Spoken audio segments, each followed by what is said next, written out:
ವೀಕ್ಷಕರೇ, ನಮ್ಮ ಕರ್ನಾಟಕ ಸುದ್ದಿಗೆ ಸ್ವಾಗತ. ನಾನು ಸವಿತಾ ದೊಡ್ಡಯ್ಯ.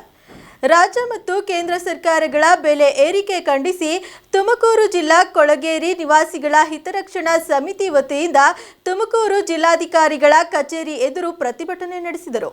ತುಮಕೂರು ಸ್ಲಂ ಜನಾಂದೋಲನ ಕರ್ನಾಟಕ ಮತ್ತು ತುಮಕೂರು ಜಿಲ್ಲಾ ಕೊಳಗೇರಿ ನಿವಾಸಿಗಳ ಹಿತರಕ್ಷಣಾ ಸಮಿತಿ ಪ್ರತಿಭಟನೆ ನಡೆಸಿ ತುಮಕೂರು ಜಿಲ್ಲಾಧಿಕಾರಿಗಳ ಮೂಲಕ ಪ್ರಧಾನಮಂತ್ರಿಗಳು ಹಾಗೂ ಮುಖ್ಯಮಂತ್ರಿಗಳಿಗೆ ಮನವಿ ಸಲ್ಲಿಸಲಾಯಿತು. ಪ್ರತಿಭಟನೆಯನ್ನು ಉದ್ದೇಶಿಸಿ ಮಾತನಾಡಿದ ಸ್ಲಂ ಜನಾಂದೋಲನ ಕರ್ನಾಟಕ ರಾಜ್ಯ ಸಂಚಾಲಕ ಎ ನರಸಿಂಹಮೂರ್ತಿ, ಸಂವಿಧಾನದ ಆಶಯವಾದ ಕಲ್ಯಾಣ ರಾಜ್ಯದ ಪರಿಕಲ್ಪನೆಯಿಂದ ಕೇಂದ್ರ ಮತ್ತು ರಾಜ್ಯ ಸರ್ಕಾರಗಳು ಸ್ಪರ್ಧೆಗೆ ಇಳಿದು ಬೆಲೆ ಏರಿಕೆ ಮಾಡುತ್ತಿವೆ. ಈ ಬೆಲೆ ಏರಿಕೆಯಿಂದ ಬಡವರ ರಕ್ತ ಹೀರಲಾಗುತ್ತಿದೆ ಎಂದರು. ರಾಜ್ಯ ಸರ್ಕಾರ ಬಸ್ ದರವನ್ನ 15% ಏರಿಕೆ ಮಾಡಿದೆ. ಇನ್ನೊಂದೆಡೆ ವಿದ್ಯುತ್ ದರವನ್ನ ಮತ್ತೆ ಪರಿಷ್ಕರಣೆ ಮಾಡಲಾಗಿದೆ. ಸದ್ಯಕ್ಕೆ ರಾಜ್ಯದಲ್ಲಿ ಗೃಹಜ್ಯೋತಿ ಯೋಜನೆ ಇರುವುದರಿಂದ ಬಡ ಹಾಗೂ ಮಧ್ಯಮ ವರ್ಗದವರಿಗೆ ಸಮಸ್ಯೆ ಆಗದೇ ಇರಬಹುದು. ಆದರೆ ಮುಂದೆ ಗೃಹಜ್ಯೋತಿ ಯೋಜನೆ ಸ್ಥಗಿತಗೊಂಡರೆ ರಾಜ್ಯದ ಬಡವರ ಬದುಕು ನರಕವಾಗುವುದು ಖಂಡಿತ ಎಂದರು. ರಾಜ್ಯದಲ್ಲಿ ಅಗತ್ಯ ವಸ್ತುಗಳ ಬೆಲೆ ಏರಿಕೆಯಿಂದ ಸಾಮಾನ್ಯ ಜನರ ಬದುಕು ಕಷ್ಟಕರವಾಗಿದ್ದು, ಕೂಡಲೇ ರಾಜ್ಯ ಸರ್ಕಾರ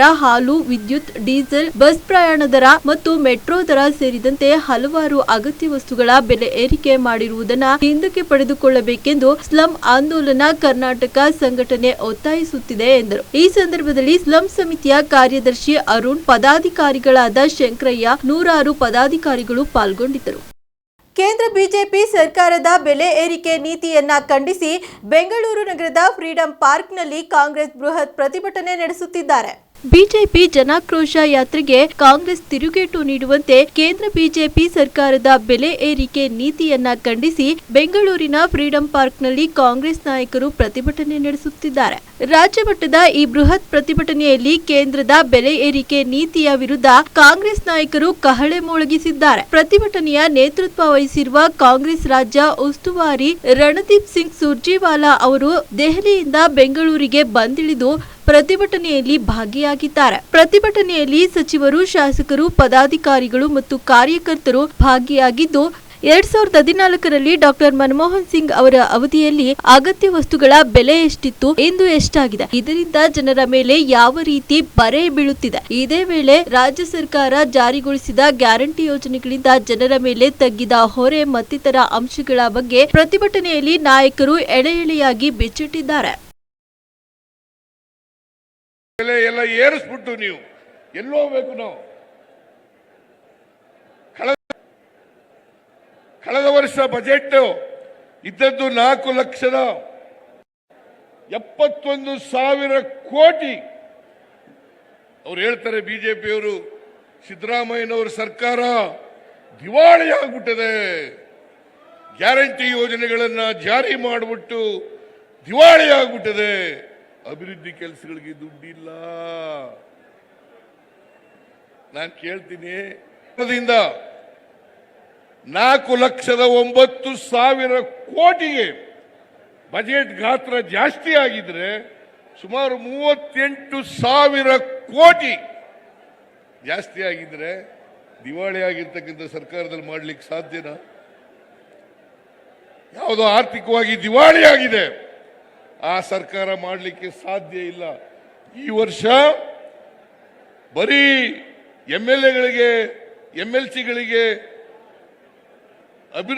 ಅಭಿವೃದ್ಧಿಗೆ ಹಣ ಕೊಡಬೇಕು ಅಂತೇಳಿ 8,000 ಕೋಟಿ ರೂಪಾಯಿಗಳನ್ನ ತೆಗೆದಿಟ್ಟಿದ್ದೇವೆ. ಬಜೆಟ್ನಲ್ಲಿ 8,000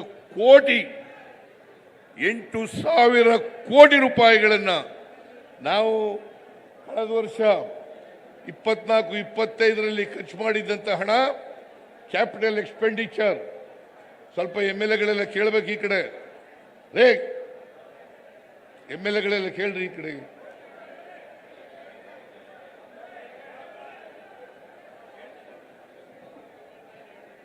$56,000 ಕೋಟಿ ಕ್ಯಾಪಿಟಲ್ ಎಕ್ಸ್ಪೆಂಡಿಚರ್ ಖರ್ಚು ಮಾಡಿದ್ದದ್ದು.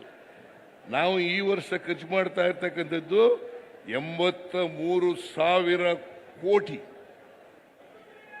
ಹತ್ರ ಸುಮಾರು 50,000 ಕೋಟಿ ರೂಪಾಯಿಗಳನ್ನ ಒಂದೇ 30,000 ಕೋಟಿ ರೂಪಾಯಿಗಳನ್ನ ಒಂದೇ ವರ್ಷದಲ್ಲಿ ಹೆಚ್ಚು ಮಾಡತಕ್ಕಂಥ ಪ್ರಯತ್ನವನ್ನು ಮಾಡಿದ್ದೇವೆ. ದಿವಾಳಿ ಆಗಿದೆಯಾ? ಆರ್ಥಿಕವಾಗಿ ದಿವಾಳಿ ಆಗಿದೆಯಾ? ಯಾಕೆ ನಾನು ರಾಜ್ಯದಲ್ಲಿ ಇತ್ತೀಚೆಗೆ ನಡೆದ ದ್ವಿತೀಯ ಪಿಯುಸಿ ಪರೀಕ್ಷೆಯಲ್ಲಿ ಅನುತ್ತೀರ್ಣರಾಗಿದ್ದ 1.70 ಲಕ್ಷ ವಿದ್ಯಾರ್ಥಿಗಳ ಪೈಕಿ 1.57 ಲಕ್ಷ ವಿದ್ಯಾರ್ಥಿಗಳು ಮರುಪರೀಕ್ಷೆಗೆ ನೋಂದಾಯಿಸಿಕೊಂಡಿದ್ದಾರೆ ಎಂದು ಶಿಕ್ಷಣ ಸಚಿವ ಮಧು ಬಂಗಾರಪ್ಪ ತಿಳಿಸಿದ್ದಾರೆ. ಬೆಂಗಳೂರಿನಲ್ಲಿ ಮಾತನಾಡಿದ ಅವರು, ಪರೀಕ್ಷಾ ಶುಲ್ಕ ಇಲ್ಲದೆ ನೋಂದಣಿ ಮಾಡಿಕೊಳ್ಳಲು ಅವಕಾಶ ನೀಡಿದ್ದರಿಂದ 92.4% ವಿದ್ಯಾರ್ಥಿಗಳು ಏಪ್ರಿಲ್ 24ರಿಂದ ಮೇ 8ರವರೆಗೆ ನಡೆಯುವ ಎರಡನೇ ಪರೀಕ್ಷೆಗೆ ಹಾಜರಾಗಲಿದ್ದಾರೆ ಎಂದು ತಿಳಿಸಿದ್ದಾರೆ. ಸಚಿವೆ ಲಕ್ಷ್ಮೀ ಹೆಬ್ಬಾಳ್ಕರ್ ಕಾರು ಅಪಘಾತಕ್ಕೆ ಕಾರಣರಾಗಿದ್ದ ಲಾರಿ ಚಾಲಕರನ್ನ ಕಿತ್ತೂರು ಪೊಲೀಸರು ಬಂಧಿಸಿದ್ದಾರೆ. ಜನವರಿ 14ರಂದು ಕಿತ್ತೂರು ಬಳಿ ಅಮ್ಮಡಗಟ್ಟಿ ಕ್ರಾಸ್ನಲ್ಲಿ ಲಕ್ಷ್ಮೀ ಹೆಬ್ಬಾಳ್ಕರ್ ಅವರ ಕಾರಿಗೆ ಗುದ್ದಿ ಲಾರಿ ಸಮೇತ ಡ್ರೈವರ್ ಪರಾರಿಯಾಗಿದ್ದ. ಇದೀಗ ಕಾರ್ಯಾಚರಣೆ ನಡೆಸಿ ಪುಣೆಯ ಇಂದಾಪುರ ತಕ್ರವಾಡಿ ಗ್ರಾಮದ ಚಾಲಕ ಮಧುಕರ ಕೊಂಡಿರಾಮ ಸೋಮವಂಶಿಯನ್ನ ಪೊಲೀಸರು ಬಂಧಿಸಿ ತನಿಖೆ ಮುಂದುವರೆಸಿದ್ದಾರೆ. ಅಪಘಾತ ಎಸಗಿದ ಲಾರಿಯನ್ನ ಸಹ ಪೊಲೀಸರು ಜಪ್ತಿ ಮಾಡಿದ್ದಾರೆ. ರಾಜ್ಯದ ಮಹಿಳೆಯರಿಗೆ ರಾಜ್ಯ ಸರ್ಕಾರ ಗುಡ್ ನ್ಯೂಸ್ ನೀಡಿದೆ. ಇನ್ನು ಮುಂದೆ ಶಕ್ತಿ ಯೋಜನೆಯಡಿ ಬಸ್ನಲ್ಲಿ ಪ್ರಯಾಣ ಮಾಡುವಾಗ ಆಧಾರ್ ಕಾರ್ಡ್ ತೆಗೆದುಕೊಂಡು ಹೋಗುವ ಅಗತ್ಯವಿಲ್ಲ. ಸರ್ಕಾರ 2 ತಿಂಗಳೊಳಗೆ ಮಹಿಳೆಯರಿಗೆ ಉಚಿತವಾಗಿ ಸ್ಮಾರ್ಟ್ ಕಾರ್ಡ್ ವಿತರಣೆ ಮಾಡುವ ನಿರ್ಧಾರ ಕೈಗೊಂಡಿದ್ದಾರೆ. ಶಕ್ತಿ ಯೋಜನೆಯ ಲಾಭವನ್ನ ಇನ್ನಷ್ಟು ಸರಳವಾಗಿ ಪಡೆಯಲು ಸರ್ಕಾರ 2 ತಿಂಗಳೊಳಗೆ ರಾಜ್ಯದ ಎಲ್ಲಾ ಅರ್ಹ ಮಹಿಳೆಯರಿಗೆ ಉಚಿತವಾಗಿ ಸ್ಮಾರ್ಟ್ ಕಾರ್ಡ್ ವಿತರಣೆ ಮಾಡುವ ನಿರ್ಧಾರ ಕೈಗೊಂಡಿದೆ. ಸ್ಮಾರ್ಟ್ ಕಾರ್ಡ್ ಪಡೆಯಲು ಮಹಿಳೆಯರು ಗ್ರಾಮ 1 ಅಥವಾ ಬೆಂಗಳೂರು 1 ಕೇಂದ್ರಗಳಿಗೆ ಹೋಗಿ ಅರ್ಜಿ ಸಲ್ಲಿಸಬೇಕು. ಬಿಜೆಪಿಯ ಸಾಂಸ್ಥಿಕ ಚುನಾವಣೆ ಕುರಿತು ಪ್ರಧಾನಿ ಮೋದಿ ಅವರ ನಿವಾಸದಲ್ಲಿ ಬಿಜೆಪಿ ಹಿರಿಯ ನಾಯಕರು ಕಳೆದ ರಾತ್ರಿ ಮಹತ್ವದ ಸಭೆ ನಡೆಸಿದರು. ಬಿಜೆಪಿ ರಾಷ್ಟ್ರೀಯ ಅಧ್ಯಕ್ಷರು ಹಾಗೂ ವಿವಿಧ ರಾಜ್ಯಗಳ ಮುಖ್ಯಸ್ಥರ ಆಯ್ಕೆ ಪ್ರಕ್ರಿಯೆ ಕುರಿತು ಸಭೆಯಲ್ಲಿ ಚರ್ಚೆ ನಡೆದಿದೆ. ಆಗಸ್ಟ್ 20ರ ನಂತರ ರಾಷ್ಟ್ರೀಯ ಅಧ್ಯಕ್ಷರ ಆಯ್ಕೆ ನಡೆಯಲಿದೆ ಎಂದು ಪಕ್ಷದ ಮೂಲಗಳು ತಿಳಿಸಿದ್ದು, 2-3 ದಿನಗಳಲ್ಲಿ ರಾಜ್ಯಾಧ್ಯಕ್ಷರ ಹೆಸರುಗಳನ್ನು ಪ್ರಕಟಿಸಲಾಗುವುದು ಎಂದು ವರದಿಯಾಗಿದೆ. ಎಷ್ಟಿತ್ತು ಈ ಹೊತ್ತಿನ ಸುದ್ದಿ ಮತ್ತು ಮನೋರಂಜನೆಗಾಗಿ ನೋಡ್ತಾ ಇರಿ ನಮ್ಮ ಕರ್ನಾಟಕ ಟಿವಿ. ಇದು ಕನ್ನಡಿಗರ ಭರವಸೆ.